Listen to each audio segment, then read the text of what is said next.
জুনাইদ বাগদাদি ঘুমায় রইছেন, স্বপ্ন যুগে দেখেন একজন মানুষ জাহান্নামী চেহারা নিয়ে সামনে আইছে। জুনাইদ বাগদাদি বলতেছেন, ভাই রে তোমার চেহারা এত বিভৎস কেন? কই হুজুর আমি জাহান্নামের আগুনে কবরে জ্বলতেছি। জুনাইদ বাগদাদি কয় তুমি কোন এলাকার? কয় আপনার এলাকার। আমার অনেক আগে মরণ হইছে, কিন্তু আমার কবরে আযাব।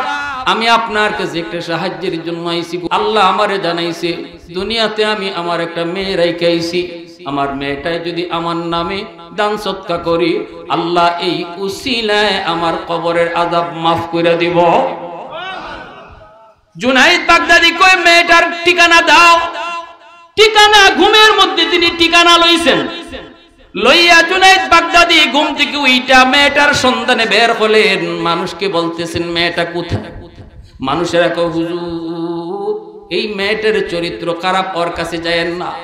জুনাইদ বাগদাদি কয় বাবা রে যাওন লাগবই, কারণ একটা খবর আছে তার।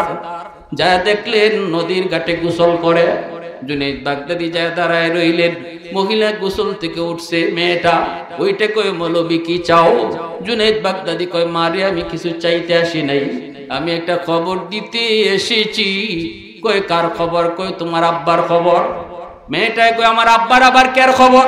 বাপ তো কত আগে মইরা কবরে পৌঁছে গেছে। দিলের ভিতরে তার মহব্বত নাই, আল্লাহর ভালোবাসা নাই, আখিরাতের ভয় নাই। জুনাইদ বাগদাদি কয় মা তোমার বাবা কবরের ভিতরে আযাবের মধ্যে আছে। স্বপ্ন যুগে আমার সাথে দেখা হইছে, চেহারাটা অত্যন্ত বিমর্ষ, আযাব আগুনে ফুরতে ফুরতে কয়লার মতো হয়ে গেছে।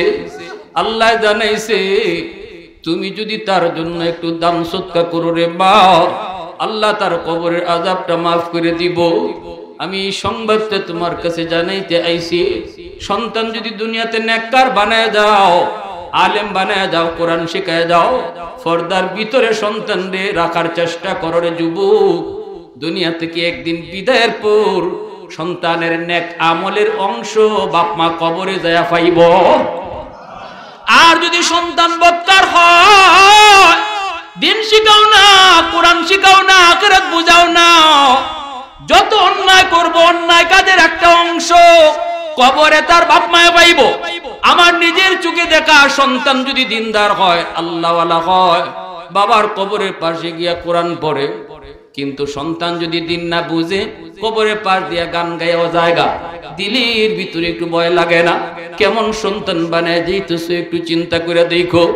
জুনাইদ বাগদাদি কয় মা দেও না বাবার নামে একটু সদকা, আল্লাহ বাবার কবরের আযাবটা মাফ করব। মহিলার তো মেয়েটা তখন এক মুষ্টি পানি হাতে লইছে, লইয়া টিটকারি মারছে, মস্কারি মারছে। কয় ইজাত খবর লইয়া বুঝি আইছো, নেও পানি দিলাম আমার বাপের নামে সদকা। কইয়ে জুনাইদ বাগদাদির দিকে পানি ডিল মারছে। আল্লাহর ওলি তিনি সাথে সাথে ফিটটা সরায় নিছেন, বডিটা সরায় নিছেন, পানিটা বডিতে লাগছে না, কিন্তু মনে কষ্ট নিয়ে আইতেছেন। এমনও বুঝি সন্তান হয়ে গো, যেই সন্তান বাবার বিপদের কথা শুই না একটু দিলটা নরম হলো না। জুনাইদ বাগদাদি চলে আসলেন, রাতের বেলা ঘুমাইছেন আফসোস লইয়া। স্বপ্ন যুগে দেখেন ওই মানুষটা, যেই মানুষটা গতকাল জাহান্নামী হইয়া হাজির হইছিল, আজকে সে জান্নাতি চেহারা লইয়া হাজির হয়ে গেছে। জুনাইদ বাগদাদি কই ভাই কে তুমি? কই হুজুর আমি গতকালকের ওই লোক। কেমনে তোমার পরিবর্তন? কয় আল্লাহ আমারে জান্নাত দিলাইছে। জুনাইদ বাগদাদি কয় কেমনে কি হলো? তোমার মেয়ে তো কিছুই করে নাই, বরং ঠাট্টা করলো, মজাক করলো। লোকটা কয় হুজুর আমার মেয়েটা যে আপনার দিকে পানি মারছিল, এই পানিটা আপনার গায়ে লাগে নাই, পানিটা পড়ছে একটা মাটির, যেই জায়গাটার মধ্যে পানিটা যায় পড়ছে এই জায়গার মধ্যে অনেক দিন যাবত একটা পোকা পানি তৃষ্ণায় ছটফট ছটফট করতেছে। ওই পোকার মুখের মধ্যে যখন পানিটা যায় পড়ছে, পোকাটা পানিটা পাইয়া তার জীবন রক্ষা হইছে। পোকাটা দোয়া করছে মালিক যার উসিলায় আমি আজকে পানি পাইয়া জীবন রক্ষা হলো, আল্লাহ তুমি তারে মাফ করো। সাথে সাথে আল্লাহ আমার মাফ করে দিলাইছে। তিরমিজি শরীফের হাদিস, নবীজির কাছে একজন সন্তান এসে নালিশ করেছে, নবী গো আমার আব্বার ব্যাপারে আপনার কাছে নালিশ। নবীজি বলতেছেন কি নালিশ কও? সন্তান যুবক, মদিনার যুবক তখন বলতেছে আমার বাবা সম্পদ বিভিন্ন জায়গায় ব্যয় করে, অমুকরে দেলায়, তমুকরে দেলায়, অমুক জায়গায় ব্যয় করে, অমুকরে এরকম কর্জা দেয়। এইভাবে দিতে দিতে আমার আব্বার সম্পদ শেষ করে ফেলতেছে। এই অভিযোগ আমি আপনার কাছে করলাম। সন্তান যখন নবীর কাছে বাবার বিরুদ্ধে অভিযোগ নিয়ে আসলো, নবীজি সাহাবীদেরকে বললেন তার বাবাকে ডাইকে নিয়ে আসো। সাহাবী গেলেন তার বাপকে আনার জন্য।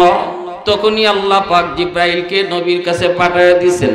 জিব্রাইলে আমিন এসে কই নবী গো, ওর বাবা আসতেছে, পাঠাইছেন আপনি, কিন্তু বাবা আসার আগে আপনারে জানায় যাই, বাবা আসলে পরে আপনি কথা শুনবেন, পরে আগে শুধু বলবেন বাবারে তোমার কলিজার ভিতরে এমন কি ব্যথাটা আছে যে ব্যথাটা দুনিয়ার কাউরে তুমি কোনোদিন কও না, শুধু তোমার আল্লাহ জানে আর তুমি জানো। ওই ব্যথাটা আমি নবীরে শোনাও। বাবা যখন আমার নবীর কাছে হাজির, আইসা দেখে ছেলে আগেই নবীর কাছে আইসা বইসা নবীর কাছে কোনো কিছু অভিযোগ দিয়েছে। আল্লাহর নবী রহমতের নবী বলতেছেন তোমার সন্তান তোমার বিরুদ্ধে অভিযোগ দিয়েছে, সম্পদ নাকি তুমি বিভিন্ন জনরে দিয়া দাও। কথাগুলা শুনবো পরে জবাবও তুমি দিবা, শুনবো আমি, কিন্তু এর আগে আমারে কও তোমার কলিজায় এমন কোন ব্যথাটা আছে যে ব্যথা তুমি দুনিয়ার কাউরে শোনাও নাই, কও নাই, শুধু আল্লাহ জানে তুমি জানো। ওই ব্যথাটা তুমি আমাকে শোনাও। এই কথা বলতেই বাবা তখন হাওমাও করে কান্না শুরু করলো, চোখ থেকে দর দর করে পানি পড়ে। বাবাই বলতেছে নবী গো, আমি চাই নাই কারো কাছে কোনোদিন এই ব্যথাটা বলবো, কিন্তু যেহেতু আমার মালিক আপনারে জানায় দিছেন তাহলে বলতে হয় গো নবী। ওগো নবী আপনি আমার সন্তানকে জিজ্ঞান আমার সন্তানে আমার সাথে কেমন আচরণ করতেছে। আমি বাবা হিসাবে না, শুধু প্রতিবেশী যদি কোনো মানুষ হয় প্রতিবেশীর আচরণটাও আমি তার কাছ থেকে পাই কিনা একটু জিজ্ঞান। ওগো নবীজি এই কথাটাও জিজ্ঞান, আমি সম্পদ কারে দিছি? আমি কি খেলার মাঠও দিছিনি? আমি কি কোনো মদ কুররে মদ খাইতে টাকা দিছিনি? আমি কি কোনো গাঞ্জা কুররে গাঞ্জা খাইতে টাকা দিছিনি? আমি যদি টাকা পয়সা দেই তবে তার অভাবী ফুফুরে দিছি। আমি যদি কাউকে সাহায্য করি তাহলে সেই সাহায্যের মানুষটা সমাজের একজন অসহায় মানুষ। আমি যদি কাউকে সহযোগিতা করি তার খালা অভাবী তারে দিছি। নবী গো অভিযোগ আপনার কাছে করছে, বাকি তারে জিগান আমার সাথে কেমন আচরণ করে, কেমন আচরণ করে। এই কথা বইলেই বাবা যখন কান্না শুরু করলো, আমার নবী রহমতের নবী আর কোনো কথা শুনলেন না, সাথে সাথে যুবকের কলারের মধ্যে যায় ধরলেন। ওই যুবকের কলারের মধ্যে দুইটা রাসূল কয় আনতা ওয়া মালুকা লি আবিকা, আনতা ওয়া মালুকা লি আবিকা। কোন অভিযোগ বাপ মার বিরুদ্ধে চলবে না, তুমি এবং তোমার সম্পদ ও তোমার বাবা মালিক। একটু আওয়াজ দিয়ে কও না সুবহানাল্লাহ, আর একটু জোরে কও না সুবহানাল্লাহ। প্রশংসা করব কার? আর একটু জোরে মালিকের নাম কার? আহাদুল লাইসা কামিসলিক সামাদুল লাইসা কাফাদলিক লিমানিল মুলকু তুগুই তু সাদাওয়ার খুদাই, তু খুদাওয়ান্দ ইয়ামিনি তু খুদাওয়ান্দ ইয়াসারি, তু খুদাওয়ান্দ জামিনি তু খুদাওয়ান্দ সামাই, তু রাহিমি তু করিমি তু সামিঈ তু বসিরি, তু মুইজ্জি তু মুদিল্লি তু মালিকিল আরশি বজাই। বরি আজ খুরদন অখুফতন, বরি আজ তোহমতে মরদন, বরি আজ বিমুমিদি, বরি আজ রঞ্জ বালাই। মুসলমানের আওয়াজে কও আল্লাহু আকবার। তাহলে সন্তান বাপ মার বিরুদ্ধে নালিশ করার কোনো সুযোগ নাই। নালিশ যদি করতে হয় হবে কার আদালতে? আল্লাহ। কার? জোরে বলেন কার? আরো জোরে বলেন কার?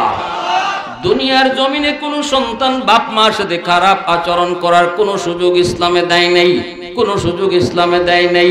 সাহাবী আয়েশা কই নবী গো, ওগো নবীজি, আমার মা আমাকে শিশুকালে যেই আমার সাথে আচরণ করছেন, আমার খেদমত যেইভাবে করছেন, এইভাবে বুড়া বয়সে আমার মারে আমিও এরকম খেদমত করতেছি।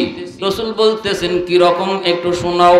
সাহাবী বলতেছেন যেমন আমি বিছানায় পইরা থাকতাম, মা আমাকে কুলে উঠে খাওয়াইতেন, কুলে তুলে তুলে খাওয়াইতেন।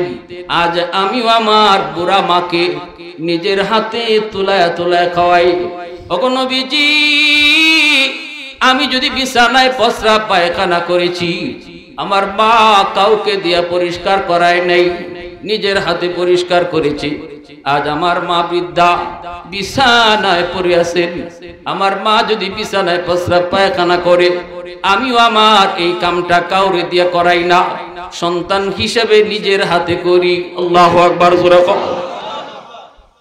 গোসল বলেন, তেল বলেন, যত যা কিছু মা শিশুকালে করলো,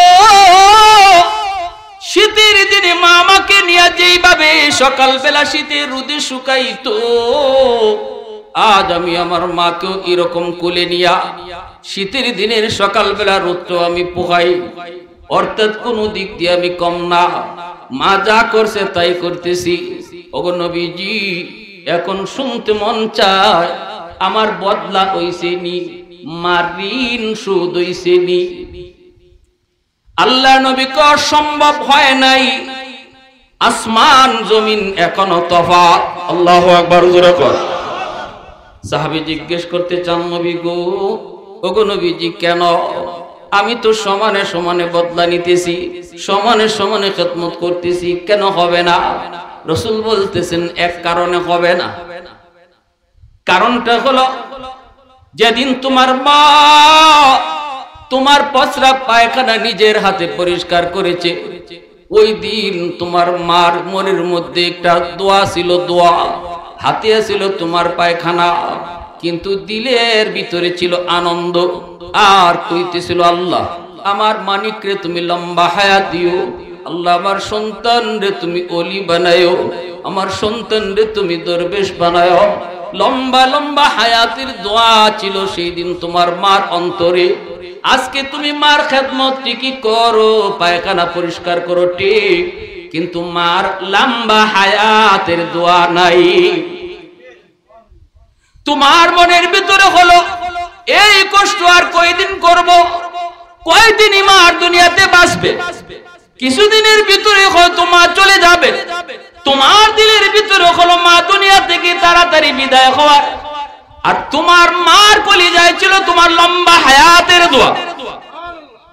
যার কারণে দুই খেদমতের ভিতরে আকাশ পাতাল তফাৎ হয়ে গেছে, আকাশ পাতাল তফাৎ হয়ে গেছে। বাইরা বন্ধুরা, জন্য বলতেছিলাম রে যুবক, আমার নবী রহমতের নবী পরিষ্কার জানাই দিয়েছেন রাদার রব্বি ফি রাদাল ওয়ালিদাইন ওয়া সাখাতুর রব্বি ফি সাখাতিল ওয়ালিদাইন। যেই সন্তানের উপরে তার বাপ মা রাজি, তার উপরে আল্লাহ রাজি। যেই সন্তানের উপরে বাপ মা নারাজ, আল্লাহ তার উপরে নারাজ। বাপ মারে খুশি কইরা আল্লাহরে খুশি করতে হয়, বাপ মারে নারাজ কইরা আল্লাহরে কখনো খুশি করা যায়? আওয়াজ আসতে কেন, জোরে বলেন। তাম দুনিয়ার সমস্ত মানুষ তোমার উপরে খুশি, চেয়ারম্যান খুশি, মেম্বার খুশি, সমাজের সব মানুষ খুশি, কিন্তু মা নারাজ, বাবা নারাজ। আল্লাহ নবী রহমতের নবী বলেন তাম দুনিয়ার সব মানুষ যদিও তোমার উপরে খুশি থাকে, বাপ মা যদি খুশি না থাকে, আল্লাহ তোমার উপরে খুশি না, আল্লাহ তোমার উপরে নারাজ। অতএব আল্লাহকে যদি খুশি করতে হয়, তাহলে বাপ মারে খুশি করার মাধ্যমেই আল্লাহরে খুশি করতে হয়। বাপ মা খুশি থাকলে দুনিয়ার এক নাম্বার ফায়দা, দুনিয়ার হায়াতের ভিতরে আল্লাহ তোমার বরকত বাড়ায় দিবে। টাটা ফরবার কথা তোমার মাথার উপরে। বাপ মার দোয়া যদি পিছনে থাকে, এ যুবক একটু দিলটা নরম করে শুনো। এক নাম্বার ফায়দা হলো হায়াতের ভিতরে আল্লাহ বরকত বাড়ায় দিবে। বিপদ ছিল তোমার অ্যাক্সিডেন্ট হইয়া ফাও ভাঙত, পিছনে যদি মার দোয়া বাবার দোয়া থাকে রে যুবক, আল্লাহ পাক কুদরতি ভাবে তোমার অ্যাক্সিডেন্ট থেকে বাঁচাইয়া দিব। ব্যবসার ভিতরে বরকত, রিজিকের ভিতরে বরকত। যদি মা বাবা পিছনে দোয়া থাকে আল্লাহ পাক তোমার রিজিকে বরকত বাড়ায় দিবে। আর যদি বাপ মার দোয়া না থাকে, ব্যবসা তুমি অনেক বড় করতে পারো, বরকত তুমি পাইবা না। কিন্তু বাপ মার দোয়া যদি থাকে তাহলে অল্প রুজির মধ্যে আল্লাহ বরকত বাড়ায় দিব। মুসা নবী একদিন আল্লাহরে ডাক দিয়া কয়, আল্লাহ বন্ধু জান্নাতে কে হইব একটু দেখতে মন চায়, জান্নাতে আমার বন্ধু কেডা হইব? আল্লাহ পাক কয়, অমুক এলাকার বাজারে যাও, যায় দেখবা একজন কসাই গোশত বিক্রি করে রে মুসা, ওই গোশত বিক্রেতা কসাই হলো জান্নাতে তোমার বন্ধু। মুসা নবী সদ্য বেশে তিনি আসলেন লোকটার আমল জানার জন্য। মুসা নবী আল্লাহর কাছে জানতে চেয়েছেন, মালিক একটু জানতে মন চায় গো, কোন আমলের কারণে একজন কসাই জান্নাতে আমার বন্ধু হলো? আল্লাহ কয়, মুসা আমার বলা লাগবে না, তুমি যা খোঁজ নিয়ে তালাশ করে বাইর করো। মানুষের, সাধারণ মানুষের সুরত ধরে পয়গম্বর লোকটার কাছে আসলেন, সালাম জানালেন, নামে মানুষে চিনে ফেললেন। এইবার নবী পরিচয় না দিয়া বলতেছেন, আমি আজকে আপনার বাড়িতে মেহমান হব, আপনি মেহমানদারি করবেন নি? লোকটাই কয়, আমি তো বারে কেমনে? আল্লাহ রাসূল বলেন, মান আরাদা আন ইয়াবসুতার রিজকা ফালইউকরিম দাইফা। তুমি যদি তোমার রিজিকের ভিতরে বরকত চাও তাহলে বেশি বেশি করে মেহমানদারি করো। রাসূল বুঝাইলেন, মেহমান যদি আসে খায় থাকে, কমায় না, রাসূল কয় বাড়ায়। তাহলে আমারটা ঠিক না নবীরটা ঠিক? আমারটা ঠিক না রাসূলেরটা ঠিক? আমি দেখতেছি কমে, রাসূল কয় বাড়ে। মেহমান আইলে কমে না বাড়ে? বাড়ে। ওই লোকটারে নিয়ে মুসা নবী তার বাড়িতে গেলেন, যায় দেখেন লোকটা ঘরে ঢুকছে, হাতের মধ্যে যে খাবার নিয়ে ঢুকছে, এই খাবারটা লইয়া বউর রুমেও গেল না, সন্তানের কাছেও গেল না।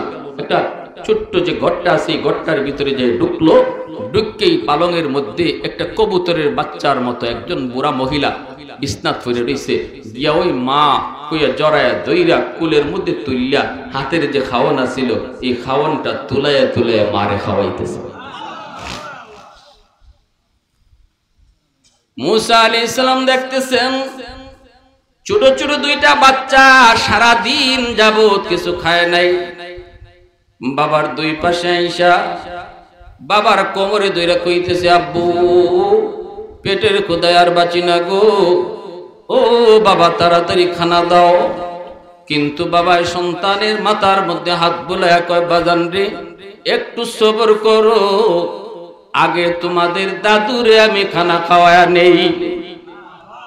কলিজার টুকরা সন্তান বাবার পায়ে পইরা ক্ষুধা যন্ত্রণায় কাঁদে, এরপরও সন্তান রে খানা দেয় না।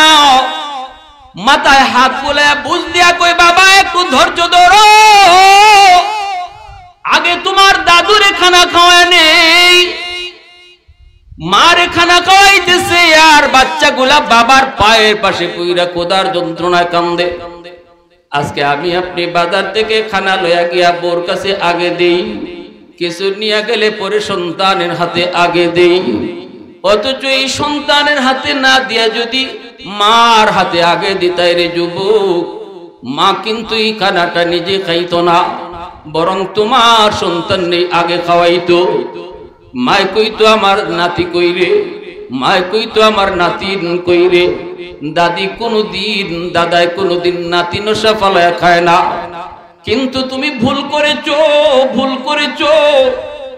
মার হাতে বাবার হাতে না দেওয়ার কারণে মার চোখ দিয়ে যদি এক ফোঁটা পানি বের হয়, মা যদি কষ্ট পায় কই, মালিক জীবনে যতদিন আমার স্বামী কোনো কিছু খানা নিয়ে আসছে আমার সন্তানের হাতেই আগে দিছে, সন্তান রে না ফলে কোনো খানা খাইছি না। কমলা যদি কোনোদিন নিয়ে আসছেন, এই কমলা চলে আমার সন্তান রে আগে খাওয়াইছি। আজকে আমার সন্তান শীতের দিনের কমলা নিয়ে আয়, এই কমলা বউর হাতে দেয়, বউয়ে বাচ্চা নিয়ে খায়। অথচ আমরা পুরা দুইটা মানুষ, একটা কমলা দিল না, কমলার গ্রানটা শুধু নাকে আসলো গো। আমার সন্তান তো আমার হাতেও দিতে পারতো, আমি তো কমলাটা চুলে চুলে আমার নাতিনো সারে দিতাম। এই কথা কয়া যদি চোখের এক ফোঁটা পানি ফালায় দিয়ে রে যুবক, এই পানির ফোঁটাটা জমিন বরদাস্ত করে না, এই পানির ফোঁটাটা আল্লাহর আদালতের ফাইলে গিয়া জমা হয়ে যায়। দুনিয়ার মামলা বড় সহজ, আল্লাহর আদালতের মামলা বড় কঠিন। দুনিয়ার আদালতের জজকে টাকা দিয়া ম্যানেজ করা যায়, দুনিয়ার আদালতে উকিল ধরা যায়, দুনিয়ার আদালতে মামলা নিজের পক্ষে নেওয়া নয়, দুনিয়ার আদালতে এমপি দিয়া ফোন দেওয়ানো যায়, দুনিয়ার আদালতে মন্ত্রী দিয়া ফোন দেওয়ানো যায়। কিন্তু আল্লাহর আদালতে যদি বাপ মার কোনো মামলা থাকে সন্তানের বিরুদ্ধে, ওই আদালতে আল্লাহকে ম্যানেজ করার মতো ক্ষমতা পৃথিবীর কারো আসেনি। আওয়াজ দিয়ে কারো আসেনি। এজন্য মুসা আলাইহিস সালাম তিনি দেখতেছেন ওই লোকটা যায় সন্তানকে আগে দিল না, বউয়ের হাতেও খানা দিল না, অথচ বউ সারাদিন উপাস, সন্তানও সারাদিনের উপাস, মাকে আগে খানা খাওয়াইতেছে। মুসা আলাইহিস সালাম তখন দেখতেছেন আর মনে মনে কই, মালিক পেয়ে গেছি, কোন আমলের কারণে আমার এই ভাইটা জান্নাতেও আমার বন্ধু হবে। আল্লাহর পয়গম্বর কয়, মালিক পাইলাম তো পাইলাম, বীর করে মা যেন কি কয়। মুসা নবী কয়, ভাইরে তোমার আম্মা দুইটা দোয়া করছে আমার মনে হয়, কিন্তু বুঝি নাই। তুমি যখন তুলে খাওয়াও তখন আমি শুনতে পেয়েছি কানে কানে কি যেন বীর করে একটু কইল। ছেলেটায় কয়, আমার আম্মা সব সময় দুইটা দোয়া করে, একটা দোয়া দুনিয়াতে কবুল হয়ে গেছে, আমি নিজের চোখে মার দোয়া কবুল হয়েছে পায়া গেছি। এই দোয়াটা হলো মায় কয়, আল্লাহ আমার সন্তান ছোট ব্যবসা করে হালাল ভাবে চলার চেষ্টা করে, মালিক ওই ছোট্ট ব্যবসাটার ভিতরে তুমি বরকত বাড়ায় দিও। আমার সন্তানরে তুমি কোনোদিন কারো কাছে হাত পাতায়ও না, আমার সন্তানরে কোনোদিন ছোট কইরো না, ইজ্জতের জীবন দান কইরো। আমি পেয়ে গেছি হুজুর, আমি ব্যবসা করি ছোট, কিন্তু আল্লাহ আমার ইজ্জতের সাথে সম্মানের সাথে চালাইতেছে। কেউ আমার কাছে পাওনাদার নাই, বরং আমি পাইমু। এরপর আল্লাহ আমারে সুন্দরে সম্মানে চালাইতেছে। মার দোয়াটা দুনিয়াতে আমি একটা পায়া গেছি, আরেকটা দোয়া কবুল হবে কি হবে না আমি জানি না গো, এটা আমি জানি না। মুসা আলাইহিস সালাম বলতেছেন, কি দোয়া একটু কও শুনি। কয়, দ্বিতীয় দোয়াটাই করে, আল্লাহ মা কয়, মালিক আমার সন্তান রে তুমি কিয়ামতের মাঠে জান্নাতে মুসা নবীর বন্ধু বানাইও।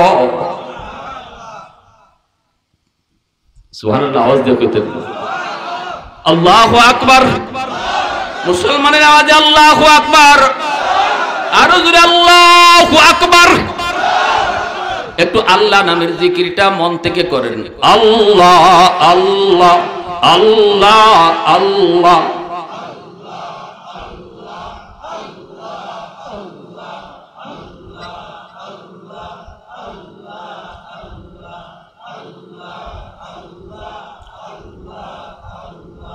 আল্লাহ আল্লাহ আল্লাহ আল্লাহ আল্লাহ আল্লাহ আল্লাহ আল্লাহ।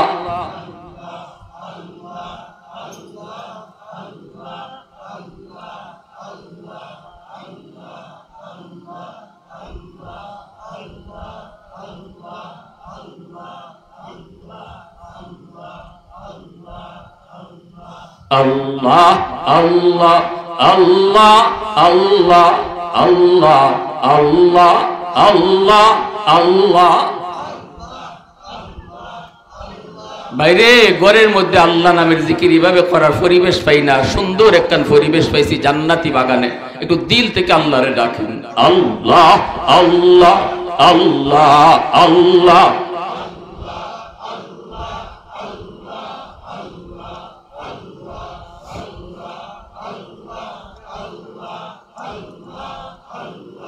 আল্লাহ আল্লাহ আল্লাহ আল্লাহ আল্লাহ আল্লাহ আল্লাহ আল্লাহ।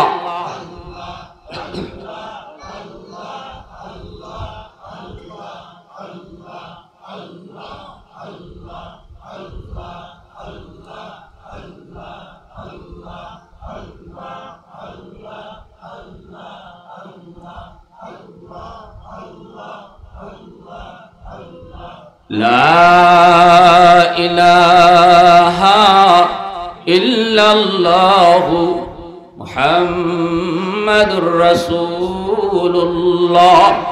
জোরে সোরে বলি সাল্লাল্লাহু আলাইহি ওয়াসাল্লাম।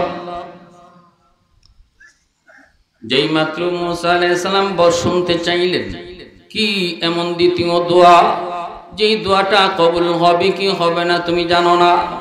লোকটা কয়, হুজুর দ্বিতীয় দোয়াটা হলো মায়ে সবসময় কয়, আল্লাহ আমার মানিক রে তুমি জান্নাতে মুসা নবীর বন্ধু বানায় দিও। হুজুর আমি জানি না মা এটা কেমন করে হয় আর কেমনে সম্ভব। আমি একজন কসাই মানুষ, সাধারণ মানুষ, নবীর সাথে জান্নাতে আমার বন্ধুত্ব হবে আর নবীর বন্ধু হব। আমি জানি না কেন মা এই দোয়াটা করে, কেমনে এটা কবুল হবে। সাথে সাথে মুসা আলাইহিস সালাম আল্লাহ পাকের কুদরতি কদমে সিজদায় পড়ে গেলেন।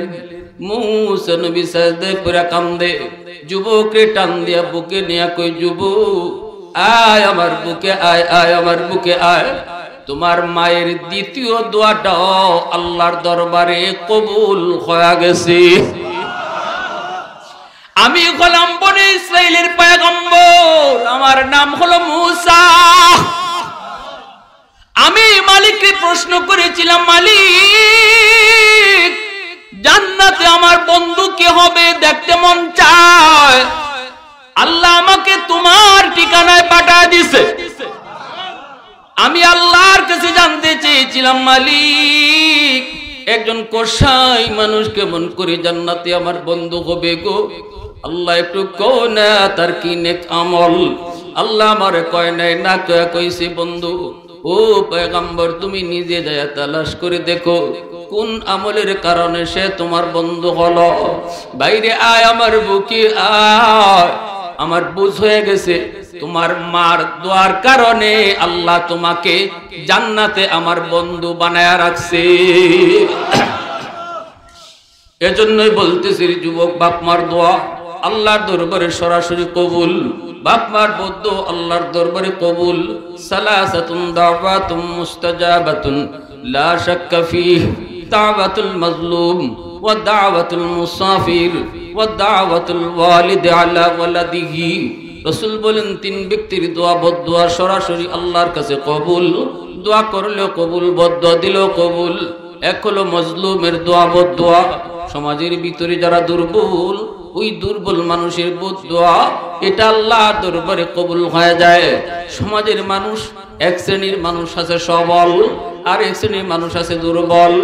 এক ধরনের মানুষ আছে সমাজে গোষ্ঠী অনেক বড়, টাকা পয়সাও তার বেশি। আর এক শ্রেণীর মানুষ আছে তার গোষ্ঠীও ছোট, টাকা পয়সাও নাই। এই কারণে যদি কোনো সবল মানুষ দুর্বল মানুষটার উপরে জুলুম করে, অন্যায়ভাবে তারে গালি দেয়, অন্যায়ভাবে তারে মারে, অন্যায়ভাবে তার জমি দখল করে, আর দুর্বল মানুষটাই যদি কারো কাছে বিচার দিয়ে বিচার পায় না, তখন রাসূল কয় ওই দুর্বলে আহ কইয়া যখন আল্লাহর আদালতে মামলা বসায় দেয়, রাসূল কয় মামলা বসাইতে দেরি, আল্লাহর আদালতে মামলা গ্রান্টেড হতে দেরি হয় না। ও মালিক, চেয়ারম্যানের কাছে বিচার পাই নাই, মেম্বারের কাছে বিচার পাই নাই, এরা কেউ আমার পক্ষে কথা কয় না, কারণ হলো আমি দুর্বল, আমার সাথে কেউ নাই, শুধু তুমি ছাড়া। আল্লাহ আমি তোমার দরবারে বিচার বসাইলাম। রাসূল কয় এই বিচার কইতে দেরি, আল্লাহর আদালতে গ্রহণ হতে দেরি হয় না। ঠিক তেমনি ভাবে মুসাফিরের দোয়া বদদোয়া, মুসাফির যদি তোমার কাছ থেকে কোনো কষ্ট পায়, রাসূল কয় মুসাফির আহ কইলো আল্লাহর দরবারে কবুল। আর যদি কোনো মুসাফির তোমার কোনো আচরণে তোমার কাছ থেকে কোনোদিন শান্তি পায়, অন্তর থেকে যদি দোয়া দেয়, এই দোয়াটাও আল্লাহর দরবারে সরাসরি কবুল। 3 নম্বরে রাসূল বলেন বাপ মার দোয়া বদদোয়া। বাপ মা যদি সন্তানের উপরে খুশি থাকে, সন্তানের আচরণে যদি মার মন খুশি হয়, বাবার মন সন্তানের আচরণে খুশি হয়, হাত উঠে দোয়া করতে হয় না। যুবক বাপ মা হাত উঠে দোয়া করা লাগে না। যখন বাপ মার দিলটা সন্তানের উপরে খুশি থাকে, তখন অটো 24 ঘন্টা দোয়া বাইরিতে থাকে। আসমানি জমিনে বিপদ আল্লাহ তোমার উপর দিকে কেটে দিবে। 2 নম্বর হলো আল্লাহ পাক তোমার রিজিকের ভিতরে বরকত বাড়ায় দিবে, রিজিকের ভিতরে বরকত বাড়ায় দিবে। 3 নম্বর হলো আল্লাহ পাক তোমার সম্মান বাড়াইতে থাকবে, সম্মানের চেয়ারে আল্লাহ বসাইবে। 4 নম্বর ফায়দা হলো যেই সন্তানের উপরে বাপ মার দোয়া থাকে, এই সন্তানকে আল্লাহ পাক মক্কা মদিনা দেখায় আনে। কেন? কারণ হলো সন্তান যখন বাপ মার চেহারার দিকে নজর করে, রাসূল বলেন প্রতি নজরে নজরে কবুল হজের সওয়াব আল্লাহ দান করে। যখনই কবুল হজের সওয়াব পাইলায়, মা মিন বালাদিন বারিন ইয়ানজুরু ইলা ওয়ালিদাইহি নাজরা রাহমাতিন ইল্লা কাতাবাল্লাহু লাহু বিকুল্লি নাজরাতিন হাজ্জাতাম মাবরুরা। লক্ষ টাকা ব্যয় করে হজ করলে হজ কবুল হবে কি হবে না কোনো গ্যারান্টি নাই। টাকা যদি হারাম হয় হজ কবুল হবে না, ঠিক না? নিয়ত যদি সহি না হয় হজ কবুল হবে না। আমার কারগুজারি একটা শুনেন। আমার মসজিদে এক মুসল্লি একদিন কয় হুজুর ঘটনা শুনছেন? আমি কইলাম কি? কয় আমি আমার অ্যাকাউন্টে কিছু টাকা রাখছিলাম, কয়েক লাখ টাকা, ভুলে এই টাকাটা আরেকজনের অ্যাকাউন্টে গেছে, একটা নাম্বার ভুল হইছে। যে লোকের অ্যাকাউন্টে টাকাটা গেছে হে ই টাকা পাইয়া আমারে ফেরত দিত না নি, বা একটু তালাশ করতো না নি যে এই টাকাটা কই থেকে আইলো, মনে ভুলে আইছে, হে ইটা না কইরা ই টাকা লইয়া হজ গেছি। ই টাকা লইয়া কই গেছে? তখন হজ থেকে আওয়ার পরে আমি কে তারে জিগাইলাম, ভাই টাকাটা তো আমার ভুলে গেছে তোমার অ্যাকাউন্টে, তুমি এই টাকা দিয়া কি করছো? আমি তো মনে করছি আল্লাহ আমার এই টাকা আল্লাহর তরফ থেকে দিছে হজ করবার লাগে। আল্লাহ বলে তারে পাঠাইছে হজ করার লাগে, হজ করে আইছে। এই ধরনের হাজিও তো আমাদের সমাজে আসেনি না। সুদের টাকা দিয়ে ব্যবসা কইরা লাখ লাখ টাকা বানাইয়া বেটা বড় হাজি সাহেব হইয়া আইছে, আসেনি না? নাই কি পরিমাণ হজ কবুল হইব? হ্যাঁ, আরেকজন মানুষ আছে, একদল মানুষ আছে হজে যায়, হজ করতে আইয়ই যদি তার কেউ হাজি সাহেব না কয় তবে রাগ করে যায়, ঠিক না? নি জানি না আপনাদের এলাকা আছে কিনা। এটাও আমার এলাকায় একদম হয়েছে ঢাকায়।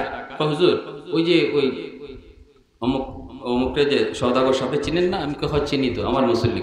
হুজুর আমি তার একটা কাগজ লিখতেছি, উনি একজন অফিসার, কাগজ লিখতেছি, লিখতে গিয়া মোহাম্মদ অমুক সওদাগর লেখছি পরে এই বছর ইনি হজ করে আইছে, আমি জানিও না আসলে হজ যে করে আইছে, আমি তো আগের মতোই মোহাম্মদ অমুক সওদাগর লিখছি।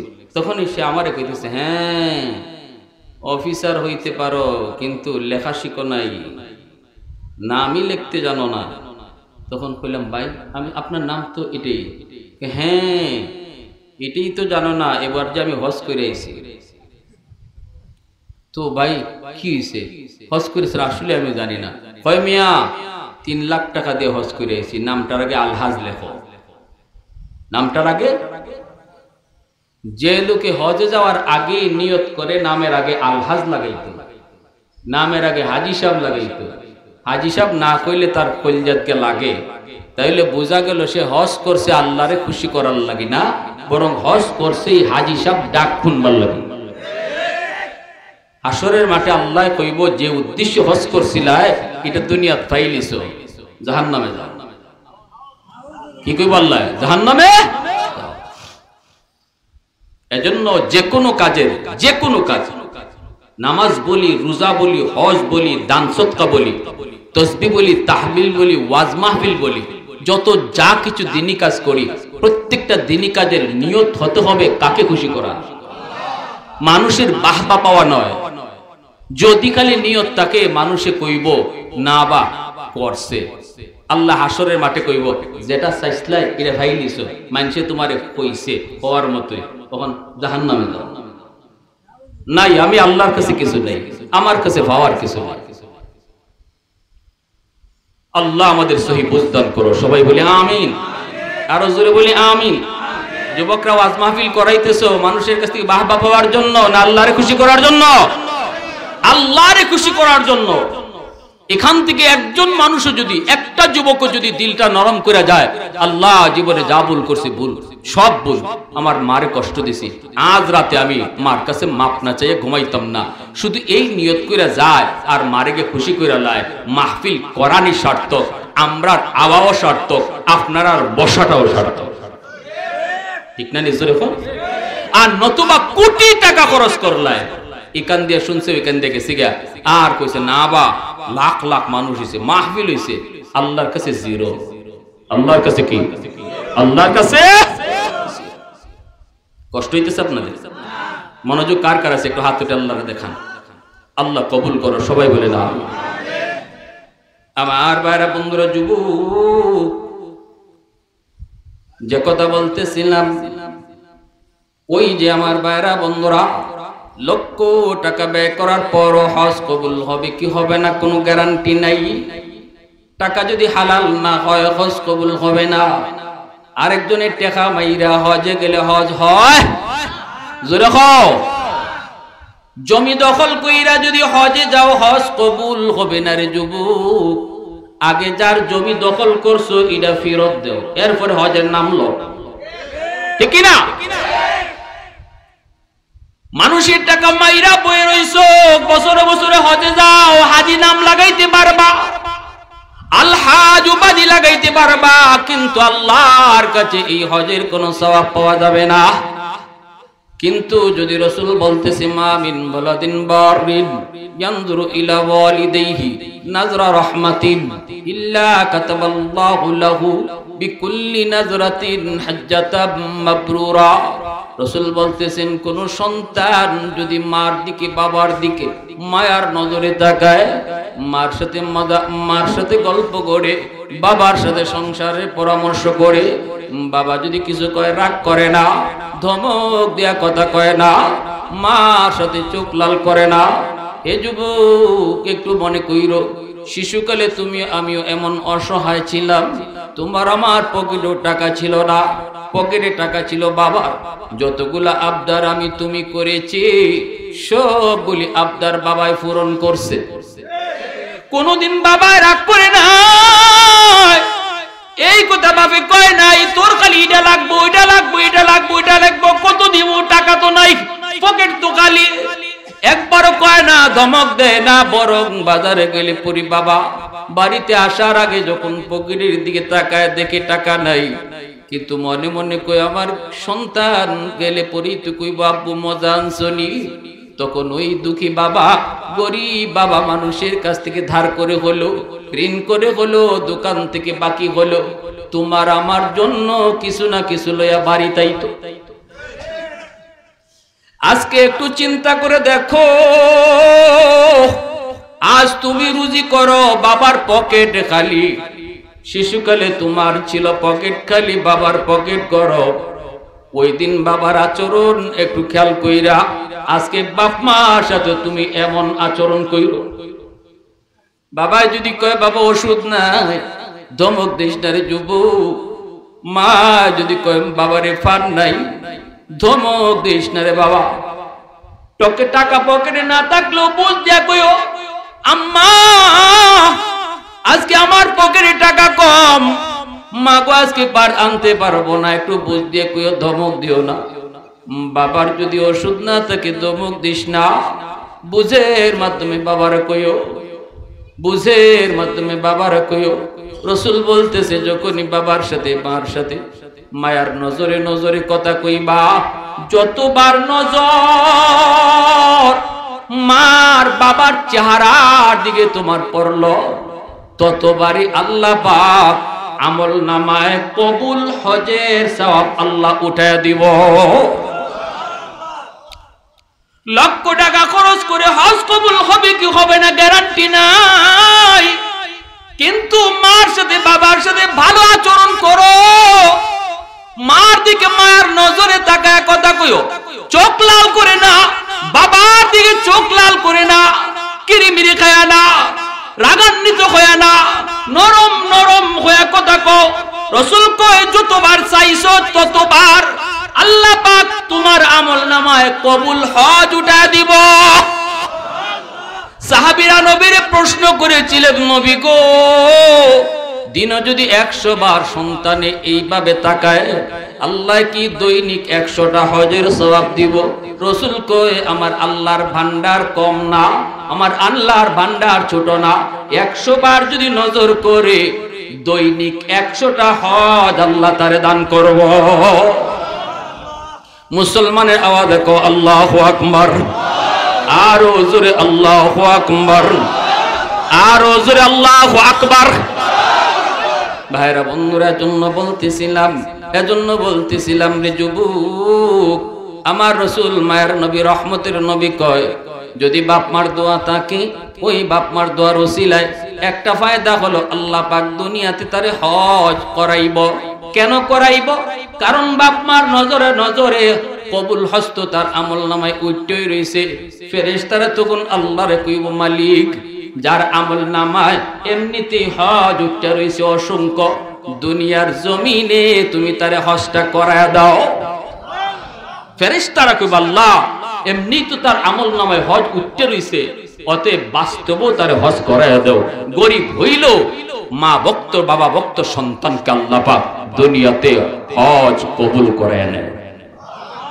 আওয়াজ দিয়ে কও সুবহানাল্লাহ, আর একটু জোরে কও সুবহানাল্লাহ।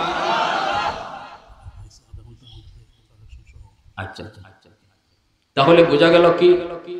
রাসূল বলেন এক আয়াতের ভিতরে আল্লাহ পরম পবিত্র কোরআনের সূরাতুল বাকারা আল্লাহ পাক রব্বুল আলামিন বলেন সন্তানের হাতে যদি টাকা আয় পয়সা আয়, এই টাকা পয়সাটা সবার জন্য, সবার আগে কার জন্য খরচ করব আমরা? সবার আগে কার জন্য আপনি টাকা খরচ হইব? কইবেন জানি না। না, আপনি বাপ মার জন্য কইছেন, দলিল কি? দলিল আল্লাহ কোরআন, পবিত্র কোরআনে আল্লাহ সূরাতুল বাকারা বলে ওয়াসআলুনাকা মাযা ইউনফিকুন কুল মা আনফাকতুম মিন খায়র ফালিল ওয়ালিদাইনি ওয়াল আকরাবিন। আল্লাহ পাক বলে বন্ধু মানুষেরা তোমারে জিজ্ঞেস করতেছে টাকা পয়সা কোন জায়গায় আগে খরচ করব। আল্লাহ কই বন্ধু জবাব তুমি দিও না, জবাব দিতেছি আমি আল্লাহ। জবাব কে দেয়? আল্লাহ কই বন্ধু তুমি জানা দাও সবার আগে তার সম্পদ তার মার জন্য বাবার জন্য খরচ হবে। শীতের কাপড় প্রয়োজন, তোমারও প্রয়োজন, বিবিরও প্রয়োজন, মারও প্রয়োজন, বাবারও প্রয়োজন। জবাব দিবাই, আমি জবাব চাইমু।